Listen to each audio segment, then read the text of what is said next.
What is up mga kalapatids?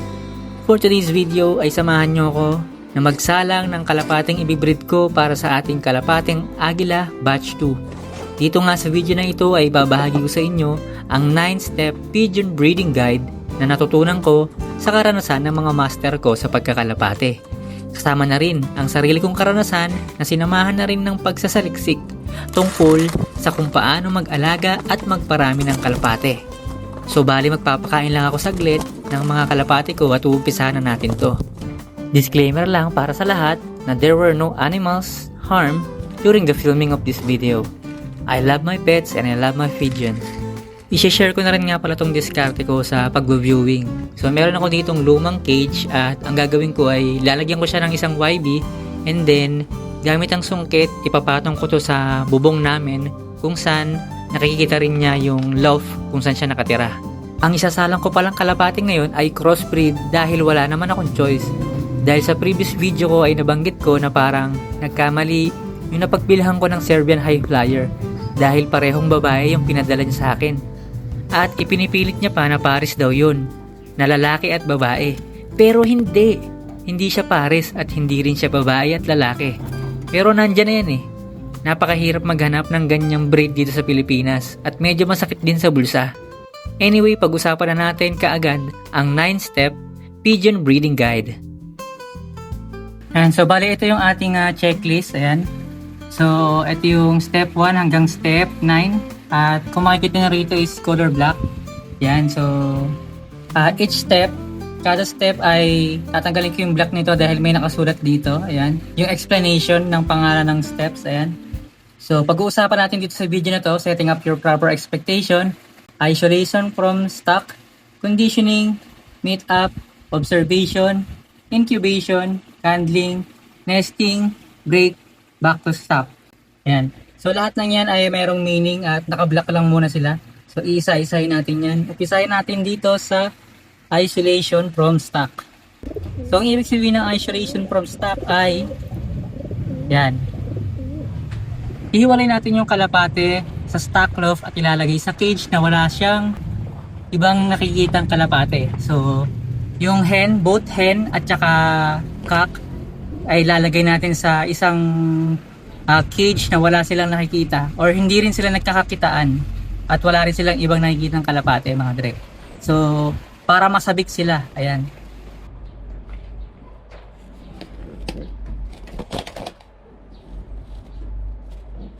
So, step 2, conditioning mga dre.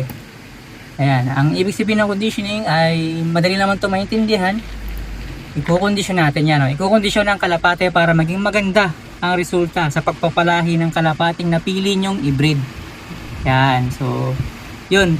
So, yung ibang mga ibang mga fancier, lalo na yung mga nag-aalaga ng mga fancy oriental frill, hindi sila ganoon ka-complex pagdating sa condition. Although kinokondisyon nila, 1-2 araw pwede na kasi hindi naman kumakarera yung fancy. So dito magkakaiba yung opinion ng mga fancier, lalo na yung mga batak sa race talaga. So yung iba 7 days, 10 days, up to 14 days, ayan, or 2 linggo. Kinokondisyon nila bago nila i-meet up, which is ang ating third step mga dre. So yung meet up, itong ibig sabihin niyan, yan.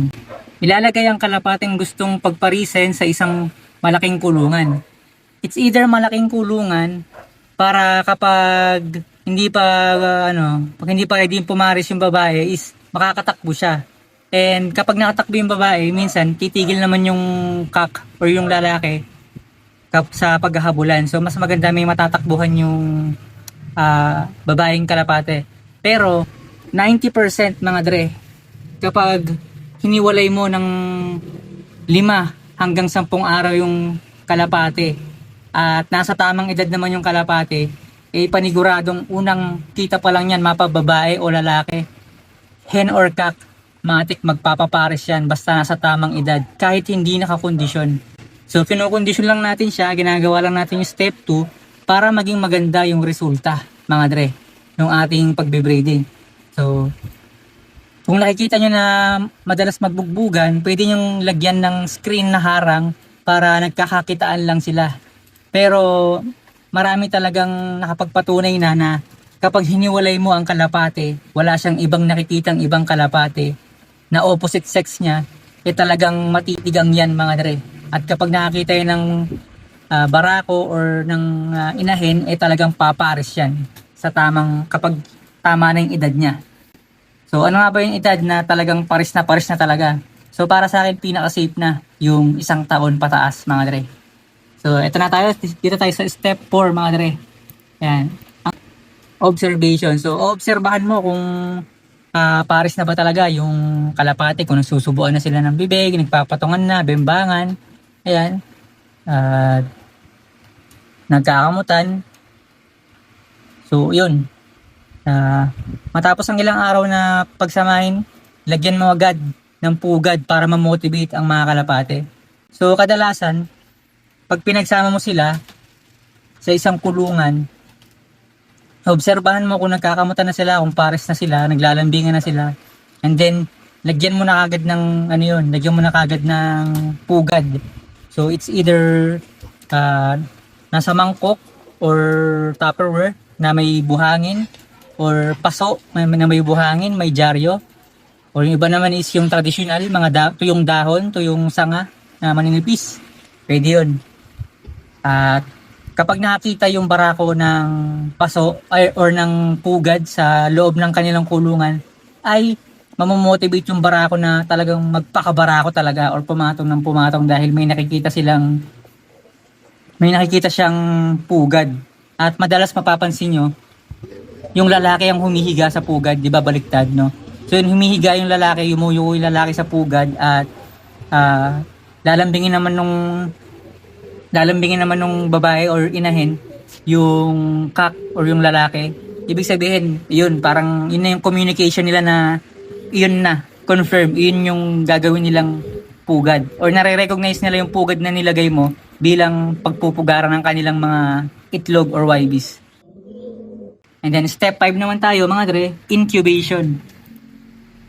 Explanation ng incubation na to ay kapag nangitlog na ang kalapate, kahit isa lang, pwede mo na silang ilipat sa mas maliit na kulungan. Pero pwede rin naman manatili na lang kung saan sila nag-meet up. So, okay lang yun. Kasi yung iba kasi, guys, pag limitado yung kulungan nila, so, yung bagong pares, ilalagay nila sa malaking kulungan. And then, kapag sure na nagbembangan na, at nangitlog na, gagawin nila nun, ililipat nila sa mas maliit na kulungan and then maglalagay naman sila ng panibagong pares dun sa malaking kulungan. So, dun punta tayo sa step 6 mga dre, candling. Ito, hanapin tayo sa exciting part mga dre. So, ang candling, ang ibig sabihin nito, ilista ang petsa ng paglabas ng itlog para mabilang mo kung kailan ito dapat babasag. So, mabilang mo yung araw kung kailan ito mababasag. So, usually, 18 days, mga dre. So, share ko lang ng mabilis dito yung tracker ko. Ito yung tracker ko, ayan o. Dito yung pangalan ng pares, kailan sila nag-meet up, kailan sila confirm na naging pares, and then yung petsa ng unang araw ng kalapate. And then, pagdating dito, ito, petsa pala ng unang araw ng itlog, ang ibig sabihin, ito. Yan, tapos may formula yan. Ito, may formula yan, nakikita nyo. Ito pala. Expected hatch date of egg number 1. So ito, may formula yan. Ayan. So ito, yan. May formula yan, ibig sabihin, kung nangitlog siya ng July 14, so plus 18, dito yan.